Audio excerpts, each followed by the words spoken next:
আজকে একটা শিরোনাম চমকে ওঠার মতো। মানবাধিকার পরিস্থিতি নিয়ে একের পর এক আন্তর্জাতিক চাপে পড়ছে অধ্যাপক ইউনূসের অন্তর্বর্তী সরকার।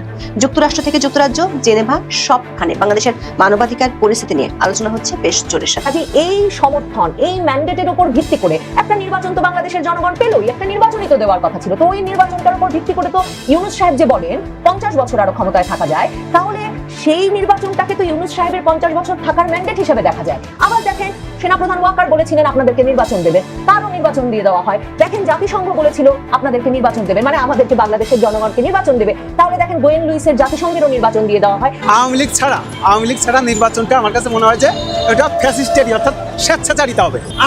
আমাদের কাছে মনে হবে যে এটা একটা ফ্যাসিস্ট নির্বাচন। নাহিদ ইসলাম একের পর এক চাঞ্চল্যকর তথ্য দিচ্ছেন, বলছেন এই উপদেষ্টাদের পাসপোর্টগুলো আগে জব্দ করা দরকার। আমিও মনে করি সেনাপ্রধান জেনারেল ওয়াকারুজ্জামান তিনি আজকে তলব করেছেন মির্জা ফখরুল ইসলাম আলমগীরকে। প্রিয় দর্শক, এইমাত্র আরো একটি গুরুত্বপূর্ণ নিউজে আপনাদের সবাইকে স্বাগতম।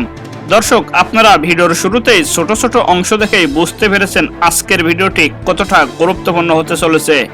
দর্শক, আজকের ভিডিওতে অনেক চাঞ্চল্যকর সব গোপন তথ্য ফাঁস করা হবে, তাই না টেনে একটি লাইক দিয়ে সম্পূর্ণ ভিডিওটি দেখতে থাকুন এবং এইরকম আরো নিউজ শুনতে চ্যানেলটি সাবস্ক্রাইব করে আমাদের সাথেই থাকুন।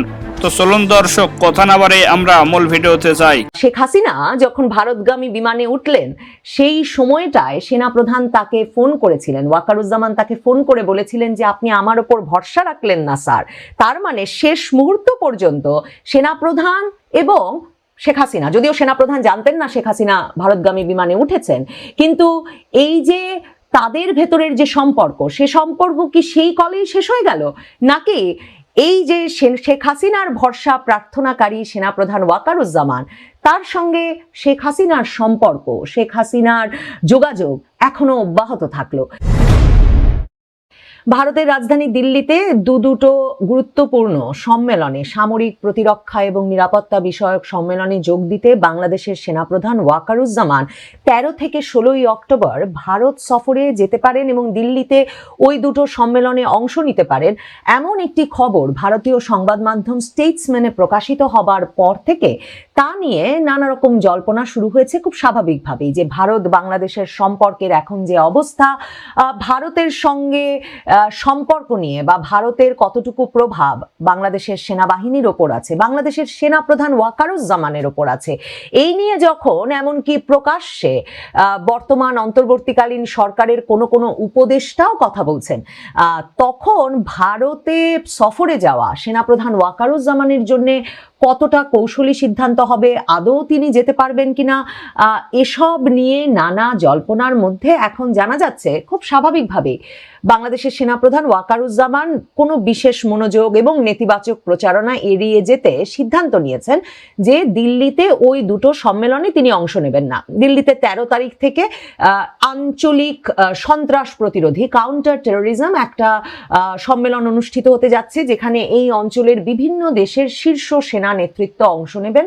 অন্যদিকে এর পরপরই 16 তারিখ থেকে আরেকটি সম্মেলন অনুষ্ঠিত হতে যাচ্ছে, যেটিতে দিল্লিতে অংশ নেবেন প্রায় 30টি দেশের সেনা নেতৃত্ব, যেই দেশগুলোর সেনাবাহিনী, সেনা সদস্যরা জাতিসংঘ শান্তিরক্ষী মিশনে দায়িত্ব পালন করতে পৃথিবীর বিভিন্ন দেশে যোগ দিয়েছেন বা যোগ দিয়ে থাকেন। তো এই দুটো সম্মেলনে খুব স্বাভাবিকভাবেই আশা করা হয়েছিল যে বাংলাদেশের সেনাপ্রধান ওয়াকারুজ্জামান যোগ দেবেন, কারণ দাওয়াতটা বা আমন্ত্রণটা তাকে উদ্দেশ্য করেই ছিল। কিন্তু সেনাপ্রধান ওয়াকারুজ্জামান এই ঝুঁকি নিতে রাজি হচ্ছেন না বলেই আপাতত খবর পাওয়া যাচ্ছে যে জেনারেল ওয়াকারুজ্জামানের বদলে সেখানে যোগ দিতে যাচ্ছেন বাংলাদেশ সেনাবাহিনীর training and ডক্ট্রাইন command general officer commanding lieutenant general Moinur Rahman. কিন্তু সেনাপ্রধান ভারতে যাচ্ছেন কি যাচ্ছেন না, তার মানে কি সেনাপ্রধানের সত্যি দিল্লিতে কোনো যোগাযোগ নেই? মানে এটা তো বুঝতেই পারছেন, দিল্লিতে সেনাপ্রধান যাবেন কিনা সেই স্পর্শকাতরতার জায়গায় সেই জল্পনাটাও ভীষণভাবে দানা বেঁধে উঠেছিল যে দিল্লিতে যাওয়া মানে সেনাপ্রধানের সঙ্গে শেখ হাসিনার যোগাযোগ হওয়া কিনা, কারণ 5ই আগস্টের পর থেকেই শেখ হাসিনা দিল্লিতে আছেন। কাজেই সেটাও দিল্লি যাওয়া কেন সেনাপ্রধান ওয়াকারুজ্জামানের জন্য এতটা স্পর্শকাতর, তার একটা বড় কারণ হয়ে উঠেছিল। সরকারের তরফেও একটা অবিশ্বাসের বাতাবরণ কাজ করছিল সেনাপ্রধানকে দিল্লি না যেতে পরামর্শ দেওয়ার পেছনে। কিন্তু সেনাপ্রধান দিল্লি না গেলেই কি দিল্লিতে তার সকল যোগাযোগ বন্ধ আছে, সেটা একটা আলাপের বিষয় তো হতেই পারে। কারণ দেখুন, একদিকে যেমন 5ই আগস্টের পর ভারতীয় সেনাপ্রধানের তরফে পরিষ্কারভাবেই জানানো হয়েছিল সংবাদ মাধ্যমে যে 5ই আগস্টের সেই সময়টাতে যেমন তিনি এবং সেনাপ্রধান ওয়াকারুজ্জামান, ভারতীয় সেনাপ্রধানের নাম উপেন্দ্র দ্বিবেদী, তো উপেন্দ্র দ্বিবেদী এবং সেনাপ্রধান ওয়াকারুজ্জামান তারা দুজন একটা সার্বক্ষণিক যোগাযোগের মধ্যে ছিলেন। দেখেন, এই উপেন্দ্র দ্বিবেদী ভারতীয় সেনাপ্রধান হিসেবে কিন্তু দায়িত্ব নেন 2024-এর জুনেই, যেই একই মাসে বাংলাদেশের সেনাপ্রধান হিসেবে দায়িত্ব নিয়েছেন ওয়াকারুজ্জামান। এই দুজনের সামনাসামনি দেখা হওয়া নিয়েও কিন্তু জল্পনা আছে। সামনাসামনি আনুষ্ঠানিকভাবে এখনো দেখা হয়নি বটে, কিন্তু তারা পরস্পর সার্বক্ষণিক যোগাযোগ রাখছিলেন ওই 5ই আগস্টের সময়টাতে। অন্যদিকে নিজেকে জুলাই অভ্যুত্থানের মাস্টারমাইন্ড হিসেবে দেখেন না বিএনপির ভারপ্রাপ্ত চেয়ারম্যান তারেক রহমান।